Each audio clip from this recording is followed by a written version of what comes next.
Our anti-roll ball joint kit we're taking a quick look at today is going to be a good OEM quality replacement option for my 2005 through 2009 owners out there that are in need to replace a worn out joint from years of abuse. Install wise, this is going to call for a fairly involved 2 out of 3 wrenches on our difficulty meter here and around a 3 to 4 hour job. I will have more information for you coming up on this later. So ball joints, what are they? Well, in the simplest terms here guys, it is an enclosed spherical bearing that connects the control arm to the steering knuckle or the spindle. It's a ball and socket design, so thinking about it kind of like being your hip or a pitcher's arm, and after some time it needs to get replaced because they get worn out. Now a bad or a worn out ball joint creates poor handling, makes it difficult or even impossible to get your alignment back into spec, which then results in uneven or premature tire wear. Now some typical symptoms or signs of bad joints can easily be characterized by clunking, excessive vibration, but from what I found in the past is that the steering wheel has a little bit of a tendency to travel from your hands, and it just leaves you with a bad feeling driving your car.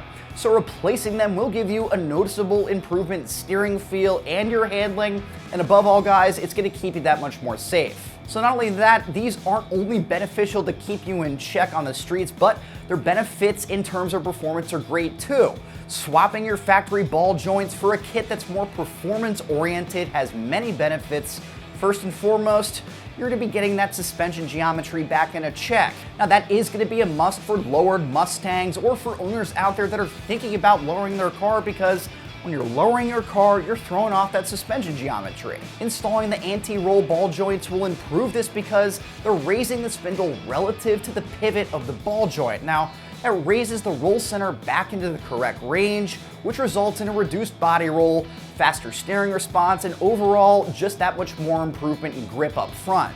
Manufactured right here in the US, these are built with a longer ball stud, which aids in achieving an optimal negative camber curve for lowered cars, which helps you with your handling. But looking closer, these are built up of a forged SAE 4140 chromoly steel stud that are enclosed in a forged SAE 1045 housing, which are then heat treated for strength and durability. So every surface is CNC machined for a precision fit and finish, and the units are then sealed with specially designed CR rubber boots, which are going to help you last a lifetime. Now another great thing about them is that they're greasable, which means that they can have dirt and debris flushed out of them to further extend their life. Now all internal housing parts are made from a low friction nylon to preserve your factory steering feel and feedback. But additionally, these guys are strength tested and exhibited tensile strength to be nearly 4 times as strong as the factory OE ball joint. But in terms of the pricing, guys, expect to spend around $130 to get these onto your car, which isn't all that bad because they're definitely stronger than the factory components, along with being optimal for a lowered car or for an owner that's looking to lower their car. But taking a look at the install, guys, this is a solid 2 out of 3 wrenches on our difficulty meter here, a 4-hour job needing the entire toolbox, a ball joint press kit, Ford service manual, jack stands, and I'd honestly suggest having another set of hands to help because this is a pretty heavy install for lack of a better description.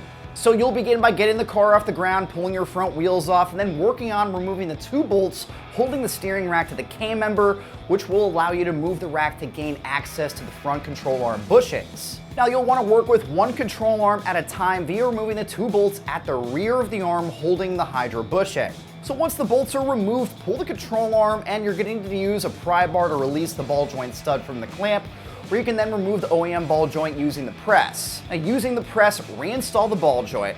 Make sure to press the joint in until the retaining ring is able to be sealed in the ring groove on top of the control arm. You'll then replace the control arm with the new ball joint. Now first install the nuts and bolts for the rear hydro bushing, but make sure not to tighten those down. Now up next, replace the nuts and bolts for the front bushing. Once you're done there, align and install the clamp bolt, and once in position, tighten all 4 nuts and bolts down. Now once you're done here, guys, install the provided grease fitting at the bottom of the ball joint, and then repeat the process on the opposite side. Now much easier said than done, I know, but once you're done there, get everything back together and then head out for a solid alignment, and then you're good to go. So that'll wrap up my quick review of SR Performance's anti-roll ball joint kit fitting the 05 through 09 Mustang. That can be found right here at AmericanMuscle.com.